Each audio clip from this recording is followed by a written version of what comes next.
저희가 지금 이제 하고 있는 과제는 그리스도인의 가정 40페이지에서부터 시작을 했습니다. 저번 시간에는 최초의 가정이 어디였다, 아담과 이브였다는 것을 배웠고요. 남성이 이제 아담이 혼자 있으니까 이브를 만들어 주셨죠. 아담을 깊이 잠들게 하신 다음에 갈비뼈 하나를 취하셔서 이브를 만드셨는데, 그러면 이제 믿지 않는 사람들은 말하죠. 왜 아담의 갈비뼈가 하나 없어졌는데 지금 사람들은 다 12개로 한쪽에 12개씩 다 있냐 물어봅니다. 그러면 유전학적으로 획득 형질은 유전되지 않는다라는 것을 우리가 알고 있죠. 멘델의 법칙에 의해서. 아담은 12개로 만들어서 한 개 빼서 11개였겠지만 그 자손들은 유전자로 인해서 12개씩 온전하게 있습니다. 이렇게 해서 이제 만드셨는데, 여성은 왜 그러면 남성에게 주셨냐? 도와주기 위해서, 남성을 도와주기 위해서 만들어줬다라는 거죠. 나중에도 나오지만 가정을 이끌어가는 데는 남편과 아내가 있는데, 아내는 남편을, 가정을 가이드하는 사람이라고 되어 있습니다. 가이드가 뭡니까? 위험하지 않은 곳에 가게 하는 거죠. 가정을 안전하게 이렇게 도와주는 방향키를 해주는 역할을 합니다. 남편이 그만큼 도움이 필요한 사람이란 거죠. 남자가 결혼하면서 떠나야, 남녀가 결혼하면 아버지와 어머니를 떠나게 되어 있습니다. 하나님의 말씀이 그렇습니다. 그래서 서양에서는 그렇게 하죠. 사실 다 그렇게 떠나지 않습니까? 같이 사는 경우가 거의 없고, 같이 살게 되면 그 남자를 굉장히 무능력한 사람으로 보게 되는 경향이 있습니다. 우리는 그렇지 않은 문화라서 그렇지 않았지만, 실제로는 떠나서 사는 것이, 이제 독립되어서 사는 것이 맞다는 것이고, 남녀가 결혼을 하면서는 이제 몸은 두 개지만 실제로는 한 육체다라는 것을 우리가 알게 되고, 한 육체라는 것은 내가 만약에 아프면 아내가 아파하는 것이고, 아내가 아프면 내가 아파야 되는 것이 맞는 것이죠. 한 육체니까요. 제 손이 잘리면 제 머리는 굉장히 아파하지 않습니까? 몸이 다 아픕니다, 사실은. 그런 식으로 되는 것이 정상적인 가정의 역할이라는 것이고, 창세기 3장 16절에 따르면 결혼 생활에서 여자 10명은 남편에게 있고, 또 마태복음 19장 4절에서 6절을 보시면 그런즉 그들이 더 이상 둘이 아니요 한 육체이니 그러므로 하나님께서 짝지어 주신 것은 사람이 나누지 못할지니라고 이렇게 말씀하셔서, 결혼을 한번 했는데 이혼을 하게 되는 상황이 발생을 하죠. 실제로 발생을 많이 하고 있고, 그렇게 이 사회는 돌아가고 있습니다만은 하나님께서 보시기에는 그것은 옳지 않다라고 하시는 겁니다. 그러면 어떻게 해서 결혼이 끊어질 수 있냐? 로마서 7장 1절에서 3절 찾아보시겠습니다. 로마서 7장, 로마서 7장 1절에서 3절 말씀입니다. 로마서 7장 1절에서 3절입니다. 같이 읽으시겠습니다. 찾으셨으면 같이 읽으시겠습니다. 형제들아, 내가 법을 아는 자들에게 말하노니 너희는 법이 사람이 살아있는 동안에만 그를 지배하는 줄 알지 못하느냐? 남편이 있는 여인이 자기 남편이 살아있을 때에는 법에 의해 그에게 매여 있으나 만일 남편이 죽으면 그녀가 자기 남편의 법에서 벗어나느니라. 그런즉 만일 그녀가 자기 남편이 살아있을 때에 다른 남자와 결혼하면 간부라 불릴 터이나 그녀의 남편이 죽으면 그녀가 그 법에서 해방되나니 그러므로 그녀가 다른 남자와 결혼할지라도 간부가 되지 아니하느니라. 아멘. 결혼의 종속을 일으키는 방법은 딱 하나 있습니다. 남편과 아내가 있는데, 아내가 죽으면 남편은 아내로부터 그 법에서 벗어나기 때문에 다른 여자와 결혼해도 아무 문제가 없죠. 법적으로도 그렇고 하나님의 법에도 그렇습니다. 남편이 죽었어도 똑같습니다. 남편이 죽으면 그 아내는 다른 남자와 결혼하더라도 법적으로 아무 문제가 없습니다. 그런데 그러지 않은 경우가 있죠. 남편이 있는데 아내가 간음하거나, 아내가 있는데 남편이 간음을 해가지고 다른 여자와 이혼을 하고 결혼을 한다 하더라도 하나님의 눈에 보시기에는 이 남편은 간음한 남편입니다. 이것이 아주 명확한 하나님의 법이란 거죠. 그러면 그 남자는 어떻게 해야 될까요? 그냥 살아야죠. 살든지 화해를 하든지, 화해를 하고 다시 그분과 결혼을 하든지 그렇게 해야 되는 겁니다. 하나님이 정해준 것을 사람이 나누지 못한다는 말씀에서 그렇게 정해 놓으셨습니다. 이것은 영적으로 이제 구분을 한다면 우리가 하나님에 의해서 예수님에서 구원을 받아가지고 우리는 이제 옛사람은 죽었죠. 죽었기 때문에 옛날의 율법에 얽매이지 않는 겁니다. 그래서 예수님과 혼인할 수 있는 겁니다. 그리스도와 같이 혼인할 수 있는 것이고, 그래서 아무런 율법에도 이제 해당되지 않고 율법과 죄로부터 벗어나게 된다는 영적인 그런 말씀입니다. 사실 이것은 그렇게 구분이 되는 겁니다. 나중에는 4절을 보시면 왜 그러면 너희가 그렇게 죽게 되었고 예수님과 결혼하게 되었냐, 결혼할 목적이 뭐냐라는 것이 나옵니다. 4절도 한번 읽어보실까요? 그러므로 내 형제들아 너희도 그리스도의 몸으로 말미암아 율법에 대하여 죽게 되었나니 이것은 너희가 다른 분 곧 죽은 자들로부터 일으켜지신 분과 결혼하게 하려 하며 또 우리가 하나님께 이르는 열매를 맺게 하려니라. 창세기 보시면 사람에게 명령을 하셨죠. 하나님이 다산하고 풍성하게 다산해야 하라, 생산하라고 하셨습니다. 결혼해가지고 자식을 많이 낳아라, 번성해라고 하셨거든요. 우리가 예수님과 결혼을 했으면 이제 하나님의 열매를 맺어야 됩니다. 열매를 맺는 것은 다른 사람들을 많이 믿게 하는 것이죠. 알고 보면 다른 열매를 또 맺는 것입니다. 그 말고도 다른 열매도 있죠. 성령의 열매가 있는데 그 말고도 또 이런 믿음의 열매를 맺게 하는 것도 또한 하나님께서 바라시는 바란 것입니다. 그 다음은 히브리서, 결론을 말할까요? 그래서 로마서 7장 1절에서 3절 보시면 결혼을 위한 하나님의 계획에 의하면 결혼의 결속이란 것이 아니고 종말이죠. 종말은 오직 무엇에 의해서만 끊어지게 될까요? 죽음에 의해서만 끊어집니다. 우리의 옛사람이 죽은 것, 그것에 의해서만 우리는 죄와 율법으로부터 끊어질 수가 있는 겁니다. 히브리서 13장 4절도 보시겠습니다. 히브리서 13장 4절 보시겠습니다. 히브리서 13장 4절입니다. 같이 읽으시겠습니다. 결혼은 모든 것 가운데 존귀한 것이요 잠자리는 더럽히지 말아야 하거니와 음행을 일삼는 자들과 간음하는 자들은 하나님께서 심판하시리라. 이 말씀에서 보시면 하나님께서 존귀하게 여기라고 말씀하신 두 가지가 있습니다. 무엇일까요? 첫 번째는 잠자리를 더럽히지 않아야 된다고 하셨죠. 결혼도 존귀한 것이고 더럽히지 않은 잠자리도 중요한 것입니다. 결혼을 했는데 간음한다, 안 된다는 것입니다. 결혼을 해서 그 사람에 속해 있지만 마음을 싹 돌이켜가지고 옛날 육신에 따라가가지고 옛날 육신이 시키는 대로, 옛날 육신이 바라는 대로 또 행한다면 안 된다는 것이죠. 이 두 가지를 주님께서는 존귀하게 여기라고 하셨습니다. 거룩하게 여기라고 하시는 거죠.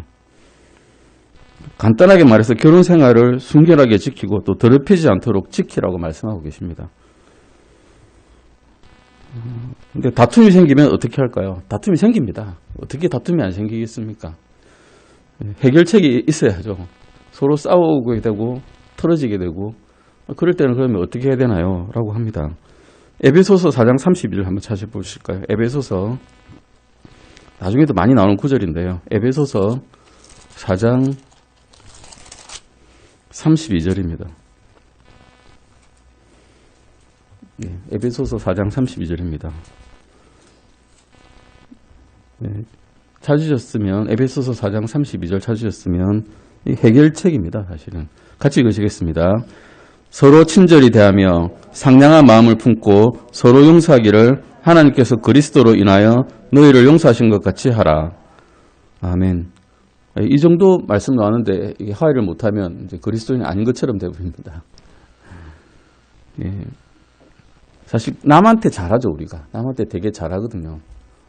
직장에서도 잘하고 뭐 다른 사람 만날 때 사교 모임에서도 잘하는데 유독 아내와 남편이 되었을 때 남편과 자식 사이에도 내 애들인데 내 소속인데도 불구하고 이렇게 잘하지 못할 때가 있습니다. 오히려 퉁명스럽게 말하고 남보다 더 못하게 될 때가 있는데 남한테도 이 정도 하는데 우리 가족한테 못할 이유가 없는 거죠.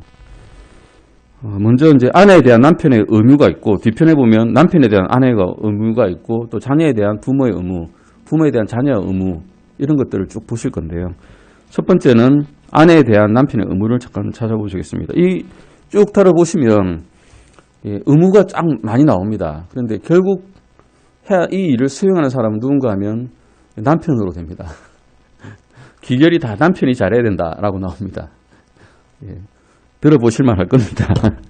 창세기 2장 24절 한번 보시겠습니다. 아내에 대한 남편의 의무입니다. 창세기 2장 24절입니다.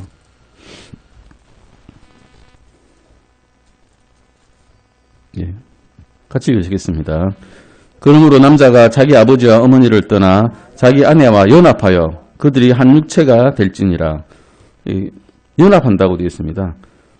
떨어지지 않고 서로 하나는 육체가 된다는 것이죠. 그래서 창세기 2장 24절 말씀에 아내에 대한 남편의 의무는 자신의 아내와 연합군이 되는 겁니다. 남들이 아내를 공격해도 연합군이 되어서 같이 지켜줘야 되는 겁니다. 같이 아내를 비방하면 안 된다는 거죠. 아내를 막 다른 사람들이 비방하면 그래 나도 그렇게 생각한다 하면 안 된다는 겁니다. 오히려 아내를 변호하고 아내와 같이 연합하여서 그 사람이 어떤 말을 하든 변호해 줘야 된다는 거죠. 그리고 에베소서 5장 25절 말씀입니다. 에베소서 5장 25절입니다. 방금 읽으셨죠? 같이 읽으시겠습니다. 남편들아 너희 안에 사랑하기를 그리스도께서 교회를 사랑하사 교회를 위하여 자신을 주신 것 같이 하라. 이 정도로 예수 그리스도께서 보여주신 사랑을 남편이 보여줘야 된다는 겁니다. 아내에 대한 남편의 사랑은 우리가 아직 전이었을 때 예수님께서 우리를 사랑하신 것처럼 사랑하라고 하고 계십니다. 그리 할 수 있을까요? 사람이 잘 안 되죠, 그게. 내 몸 아픈 건 알아도 아내 아픈 건 잘 모르거든요. 관심도 없을 때도 있고. 이런 정도로 사랑하라고 성경에서는 말씀해 주시고 계십니다. 사랑하라고 하셨지 사랑할 수 있다라고 하지 않으셨습니다. 명령을 하셨어요.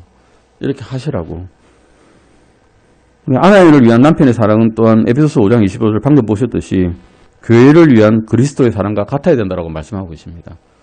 주님께서는 정말로 우리가 아무것도 아닐 때 아니면 오히려 죄인이었을 때 우리를 찾아오셔서 먼저 사랑하셨거든요. 먼저 사랑하라고 하는 거죠. 그리고 에베소서 5장 28절도 같이 보시겠습니다. 5장 28절입니다. 같이 읽으시겠습니다. 이와 같이 남자들도 마땅히 자기 아내를 자기 몸같이 사랑할지니 자기 아내를 사랑하는 자는 자기를 사랑하느니라. 이것을 보면 참 예수님의 사랑은 대단하다는 것을 알 수 있습니다. 자기 몸같이 어떻게 사랑할 수 있을까요? 내가 아플 때 나는 정말 발쩍발쩍 뛰면서 내 몸을 정말 아끼는데 그것처럼 사랑하시라는데 주님께서 우리를 그렇게 사랑해 주셨다는 거죠. 자신의 몸같이. 교회는 주님의 몸이고 주님은 교회 머리라고 우리는 알고 있죠. 그렇게 주님께서는 교회가 다치고 성도들이 아파하면 더 아파하신다는 겁니다. 사람이 자기 육체를 소중히 여기는 것처럼 주님께서는 교회를 또한 소중히 여기신다는 것입니다. 남편의 역할이 이런 거랍니다. 배워야 되는 겁니다. 이렇게 배워서 실행해라, 실천하라고 하고 계십니다. 디모데전서 5장 8절도 보시겠습니다. 디모데전서 5장 8절입니다. 디모데전서 5장 8절입니다. 같이 읽어보실까요? 그러나 누가 자기 친족, 특히 자기 집 사람들을 부양하지 아니하면 그는 믿음을 부인한 자여 불신자보다 나쁜 자니라. 아주 강하게 말씀하고 계십니다. 가족 부양 못하면 넌 안 믿는 자보다 나쁜 놈이야 라고 하고 계십니다. 열심히 노력해야 된다고 말씀하고 계십니다. 남편은 해야 될 게 많습니다. 그래서 자신의 아내를 부양해라는 거죠. 베드로전서 3장 7절도 보시겠습니다. 베드로전서 3장 7절입니다. 베드로전서 3장 7절입니다.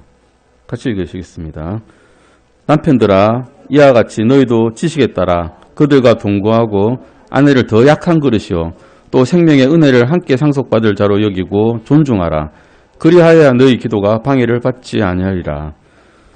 기도가 방해를 받지 않는 전제 조건이 아내를 더 존귀하게 여기라는 겁니다. 존중하고 더 사랑하고 또 같이 은혜를 상속받을 자로 여기라는 것이죠. 그리고 더 약한 자, 실제로 육체는 남자가 보다는 여자가 더 약하게 만들어져 있습니다. 물론 더 강한 사람도 있긴 하겠지만 대체로 그렇게 만들어져 있기 때문에 더 약한 그릇으로 여기고 더 사랑하고 더 아끼라는 것입니다. 존중하라는 것입니다. 그래서 베드로전서 3장 7절 말씀에서 자신의 아내를 무엇으로 얘기했는가 하면 더 약한 그릇으로 여기고 아끼고 존중하라는 것입니다. 고린도전서 7장 3절, 7장 5절을 잠깐 보실 건데요. 고린도전서, 이건 결혼 생활에 관한, 육체적인 것에 관한 이야기입니다. 고린도전서 7장 3절과 7장 5절입니다. 이건 같이 읽으시겠습니다. 남편은 아내에게 합당한 애정을 베풀고 아내도 남편에게 그와 같이 행할지니라. 7장 5절입니다. 너희는 서로를 속여 권리를 빼앗지 말라. 너희가 금식과 기도에 전념하기 위하여 동의를 구해 얼마 동안 그리하는 것은 예외나 다시 함께하라. 이것은 너희가 참지 못함으로 인해 사탄이 너희를 시험하지 못하게 하려 함이라. 육체의 정욕은 우리는 남아있기 때문에 서로 정상적인 관계에서는 이것을 서로 사용할 수가 있는데 그래서 합당하게 사용하라고 말씀하고 계십니다. 자신의 아내에게 합당한 애정을 베풀고 또한 자신의 아내의 권리를 빼앗지 말아야 된다는 것입니다. 이것은 결혼의 육체적인 친밀함에 대해서 이야기하고 있습니다. 다음 페이지 42페이지입니다. 에베소서 5장 23절입니다. 에베소서 5장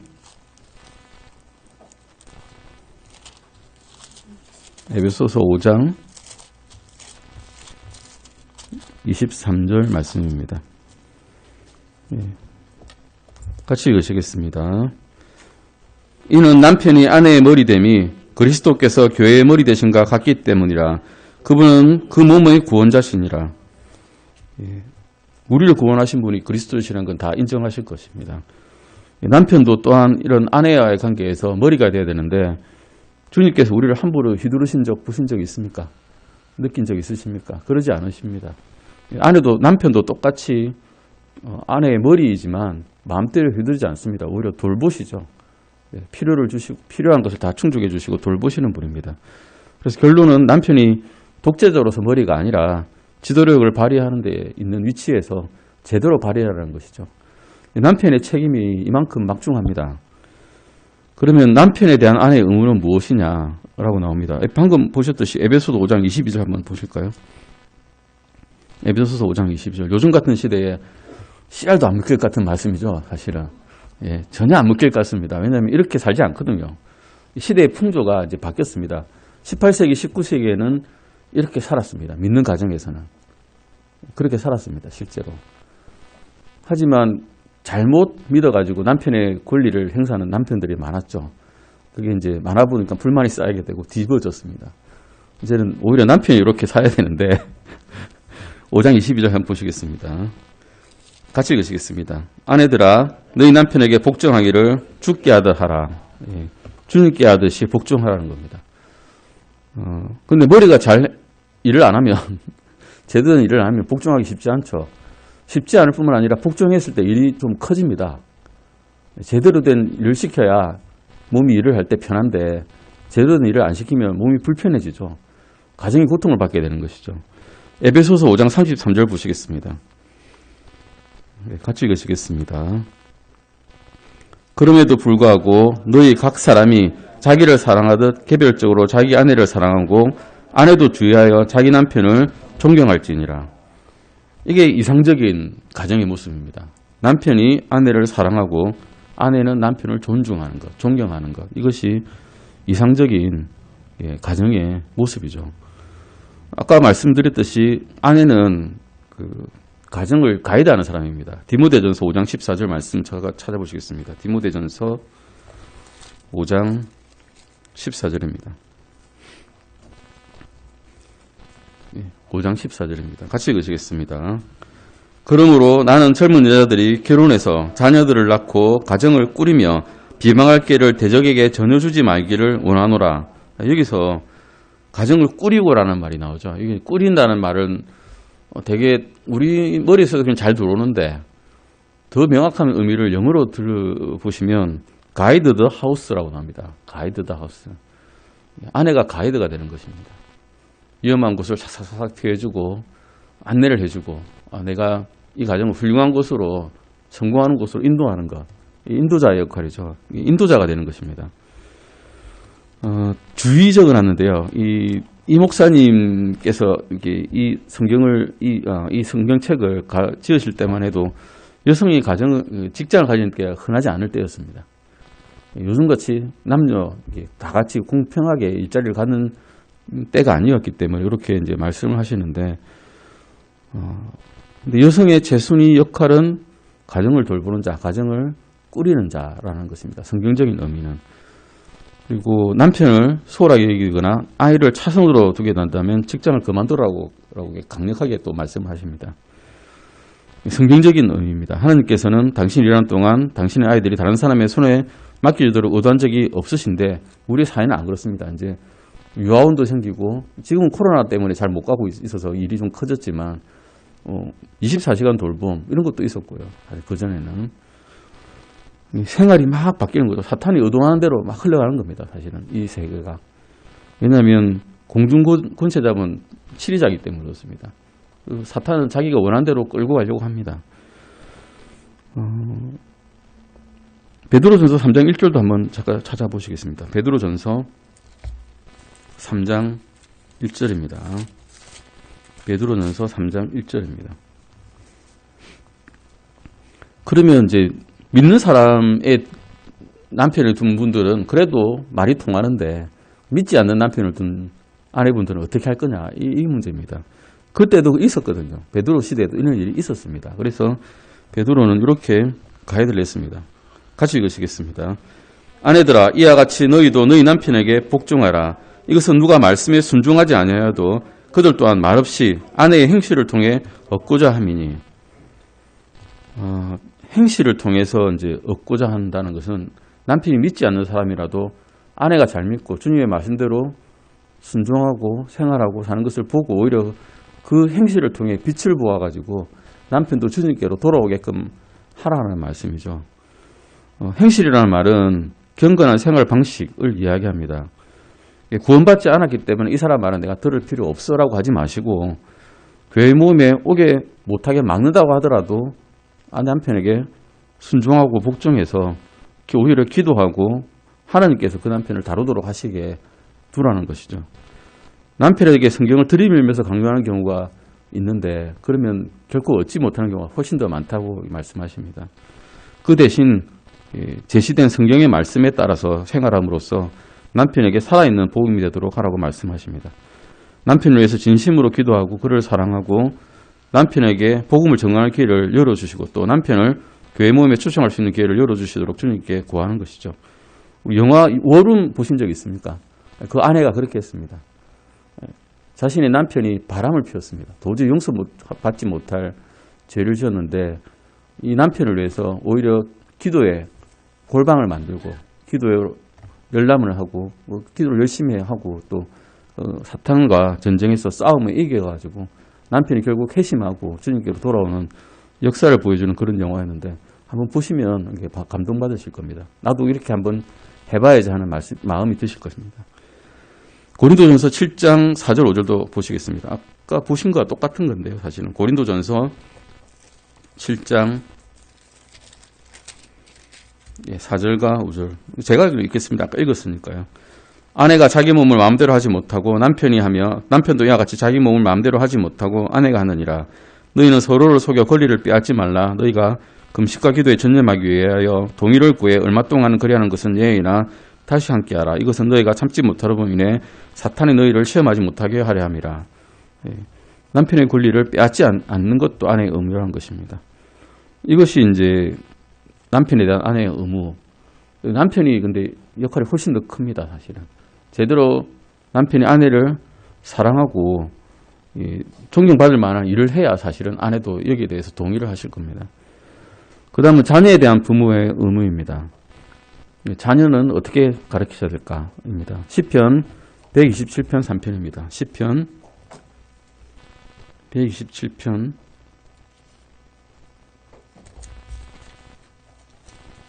3절입니다. 127편 3절입니다.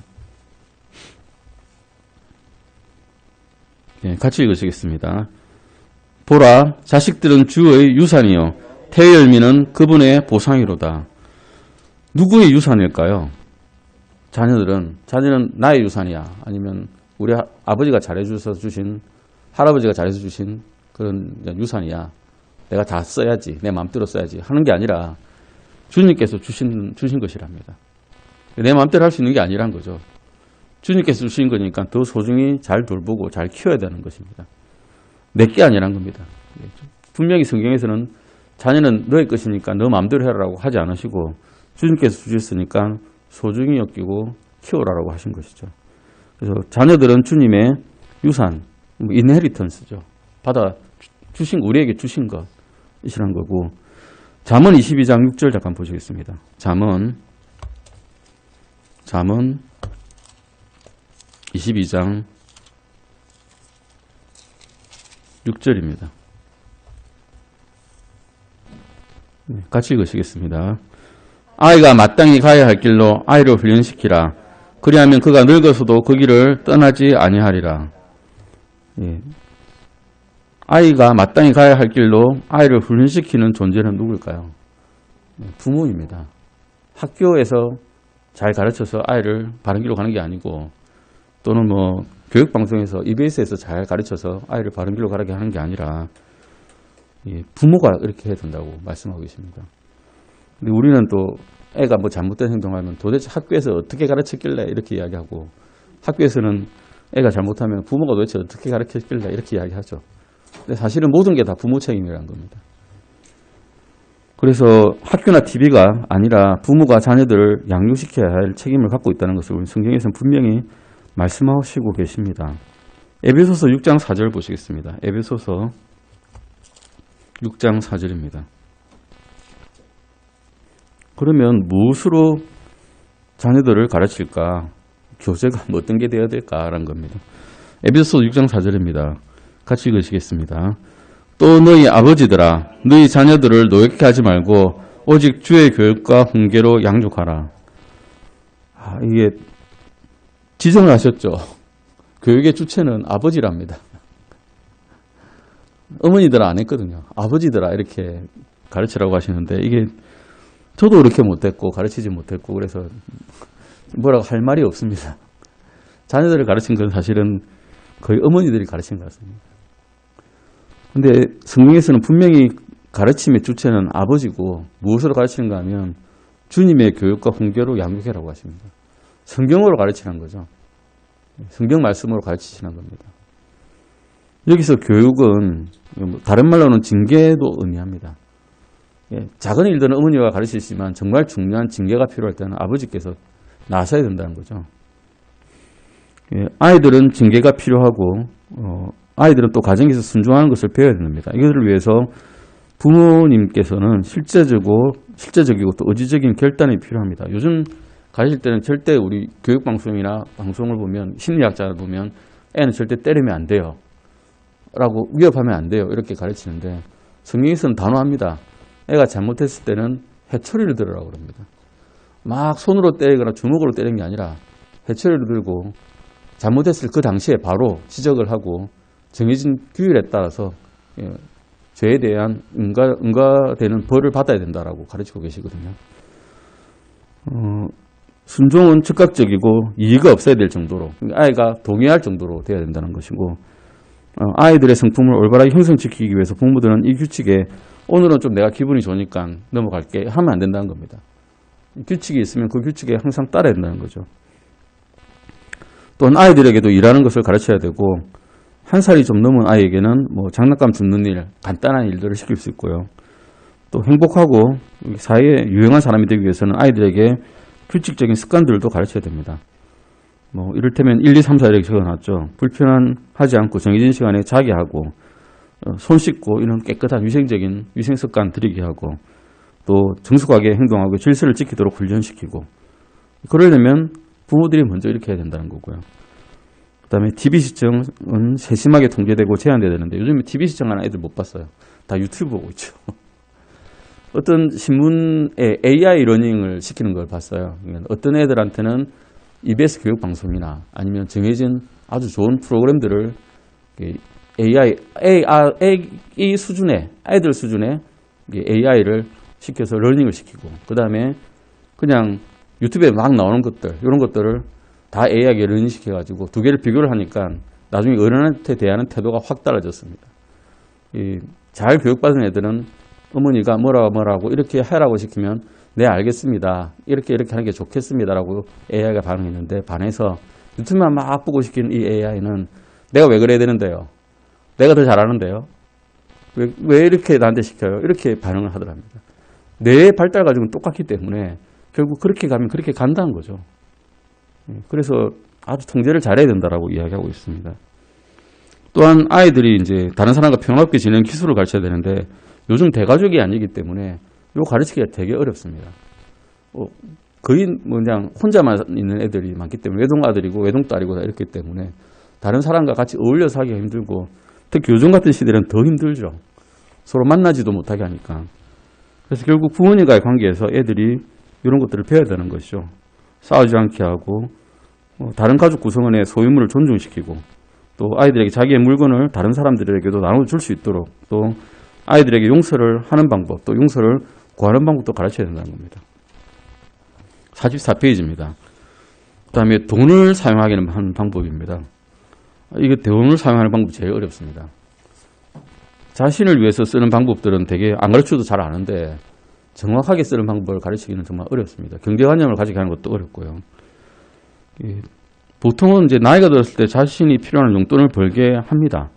근데 청소라든가 뭐 자기 방 정리 이런 걸로 돈을 주면 안 된다는 거죠. 당연히 해야 되는 일이니까.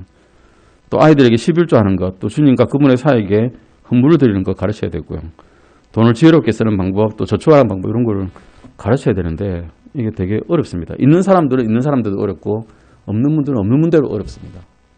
아이들에게 가르치기는 되게 어려운 방법이죠. 어려운 것이죠, 주제가. 또 아이들은 부모와 함께하는 시간이 필요하고, 부모와 함께하는 시간을 또 가져야 됩니다. 아이들은 자신의 부모와 특별한 시간을 가지는 것이 필요합니다. 저희는 이게 노는 것도 좋은 방법이지만, 이게 교회에 오는 것도 정말 좋은 일이었던 것 같습니다. 저희 가정의 경우에는. 그것으로서 같은 말씀을 두고 같은 주제를 가지고 이야기할 수도 있으니까요. 또 부모들은 적정한 시기가 되면 아이들을 구령해서 그리스도께 인도해야 됩니다. 그리스도인의 가정이 있다고 아이들이 모두 그리스도인이 되는 건 아닙니다. 절대 그렇지 않습니다. 그 분위기는 잘 알지만 그리스도께로 내가 가야 되는 그런 분별을 가질 시기가 있습니다. 보통 뭐 중2나 중3 이 정도 되면 거의 선악을 분별하는 시기거든요. 역대기하 34장 1절 2절 잠깐 보실까요? 역대기하입니다. 역대기하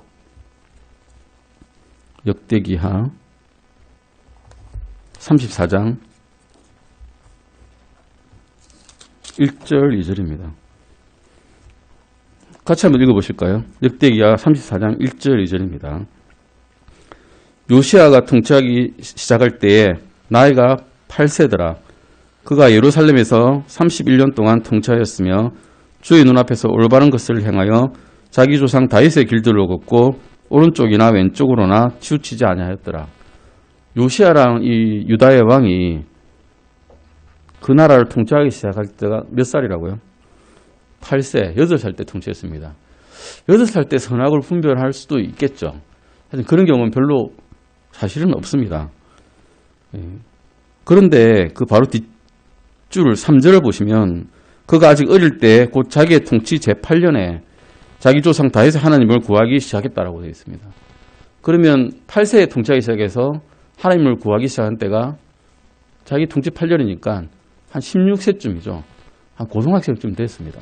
그러면 거의 우리나라 나이로는 고1이나 2쯤 됐을 때 그때 이제 하나님을 구하기 시작했다고 말씀을 나눈 거 보면 그 나이쯤은 되면 선악을 분별할 수 있고 그때쯤 되면 이제 하나님의 무엇인지 어떤 분이신지 알 수 있고 그때쯤 되면 이제 구원을 받을 만한 나이가 된다는 것이죠. 구령을 받을 만한 나이가.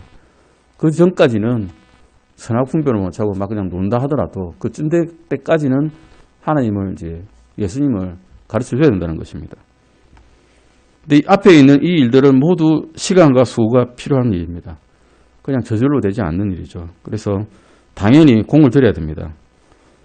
건강한 자녀들을 양육하기 위해서 시간을 들여야 되는 일이고 노력도 해야 됩니다. 그냥 오늘은 우리 주일 성경 공부 시간에 있는 선생님께 맡기면 잘해주실 거야 하고 탁 맡겨놓으면 애들이 저절로 구원을 받거나 저절로 영적으로 성장하거나 이러지는 않는다는 것입니다.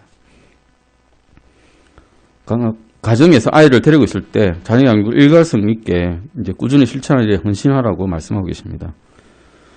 또한 10번 보시면 당신은 하나님께서 당신의 자녀들을 보시는 것과 동일하게 자녀들을 살펴보아야 된다라고 말씀하고 계십니다. 하나님의 눈으로 자녀들을 보라라고 말씀하고 계신 건데요. 잠언 22장 15절 약간 보실까요? 잠언 22장 15절입니다. 잠언 22장 15절입니다. 같이 읽으시겠습니다. 잠언 22장 15절입니다. 같이 읽으시겠습니다. 아이의 마음에는 어리석음이 매여 있거냐 바로잡는 회초리가 그것을 몰아내어 거기에서 멀리 떠나게 하리라. 여기서 회초리가 이제 나옵니다. 근데 아마 우리가 구원받기 전에 주님께서는 또는 구원받고 난 다음에도 주님께서는 우리를 회초리로 치시고 싶으실 때가 한두 번이 아니셨을 겁니다. 그럴 때마다 회초리를 치시면 다행히 그분의 자녀고 회초리조차 안 치시면 이제 관심에서 멀어진 자녀이기 때문에 오히려 더 두려워야 될 것 같습니다. 그래서 시편 58장 3절도 한번 보실까요? 시편 58편 3절. 시편 58편 3절입니다. 네, 같이 읽으시겠습니다. 사악한 자들은 태에서부터 떨어져 나갔으니 그들은 태어나자마자 길을 잃고 거짓을 말하는도다. 우리가 구원받기 전에 이런 자녀였습니다. 구원받고 난 다음에는 회초리를 드십니다. 실제로 회초리를 많이 맞아본 사람도 있고요. 저도 많이 맞아봤습니다. 구원받고 난 다음에도 방황합니다. 구원받았다고 영적인 생활이 갑자기 막 확 뜨여가지고 주님처럼 살 수 있지 않거든요. 떨어져 나가면 주님께서 또 회초리 치시고 바로 돌아오면 또 바른 생활을 하게 해주시고 이렇습니다. 그래서 아이들도 주님과 똑같은 눈으로 부모님께서 보시고 이 아이가 잘못 나가거나 어긋나갈 때는 회초리를 드는 한이 있더라도 바른 길로 인도하라고 주님께서는 강권하십니다. 아이들을 교정하기 위한 하나님의 해결책은 잠언 13장 1절과 잠언 22장 15절에 나옵니다. 잠언 22장 15절은 방금 읽으셨죠? 회초리로 아이를 바로 만드는 방법도 있고요. 잠언 13장 1절도 보시겠습니다. 잠언 13장 1절입니다. 이게 제일 좋죠, 사실은. 애가 똑똑해서 한마디 했는데 다 알아들으면 얼마나 좋겠습니까? 잠언 13장 1절입니다. 같이 읽으시겠습니다. 지혜로운 아들은 자기 아버지의 훈계를 들으나 비웃는 자는 책망을 귀담아 듣지 아니하느니라.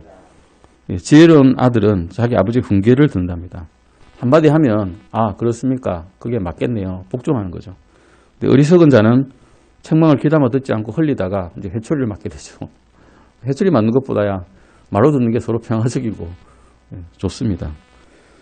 오늘날 대부분의 이제 심리학자들 또는 인본주의 철학자들은 아이들을 때리는 것은 잘못이라고 그럽니다. 그러나 성경에서는 그것이 필수적이고 옳은 것이지만 잘 해야 됩니다. 적절한 조건에서 매질을 해야지 그냥 감정적으로 욱 해가지고 오늘은 내가 기분이 나쁘니까 한 대 맞아 이러면 안 된다는 것입니다. 매질은 올바른 곳에 행해야 되고 사랑 안에서 행해져야 됩니다. 45페이지 보시면 잠언 13장 24절 보시겠습니다. 잠언 13장 24절입니다. 바로 옆에 있죠. 방금 읽으신 데서 잠언 13장 24절입니다. 같이 읽으시겠습니다. 회초리를 아끼는 자는 자기 아들을 미워하거냐 그를 사랑하는 자는 어릴 때에 그를 징계하느니라. 문제는 어릴 때 징계해야 된답니다. 다 크고 나서 징계 소용없습니다. 머리 다 컸으면 이제 자 회초리 들어서 탁 때리려고 그러면 손 탁 잡으면서 왜 이러십니까? 이러죠. 그러면 안 되고 어릴 때 바른 습관이 들도록 가르쳐야 되는 겁니다. 다 크고 나면 대화를 해야죠. 성인이고 주님께서 주신 유산입니다. 다 자란 1대1의 인간이기 때문에 말로서 이제 대화를 하시면 충분히 통합니다. 그래서 매질은 하더라도 사랑 안에서 행해져야 된다는 것입니다. 잠언 19장 18절까지 오늘 보시고 한번 끝내셔야 될 있네요. 잠언 19장 18절입니다. 잠언 19장 18절입니다. 같이 읽으시겠습니다. 소망이 있을 동안에 내 아들을 징계하되 그가 온다고 내 혼이 아끼지 말지니라. 소망이 있을 동안에 아들을 징계하랍니다. 소망이 끊어지면 안 되죠. 벗어나서 나는 이제 하나님과는 관계없는 사람이야 이러면 곤란합니다.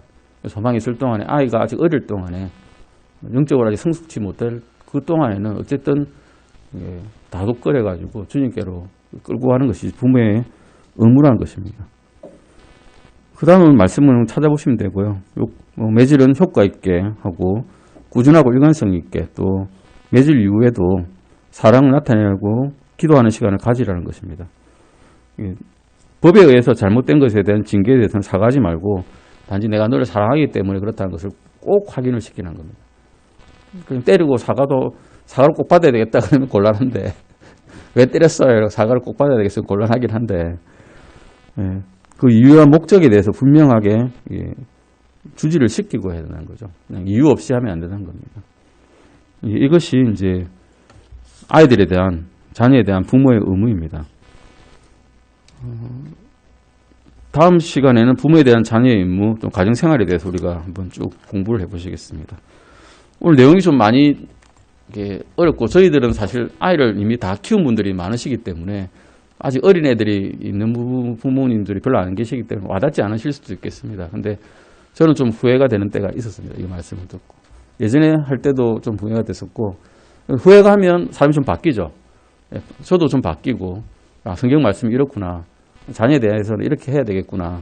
또 아내에 대해서는 이렇게 해야 되겠구나. 이런 바뀌는 시간이 되기를 바랍니다. 기도하시고 마치겠습니다.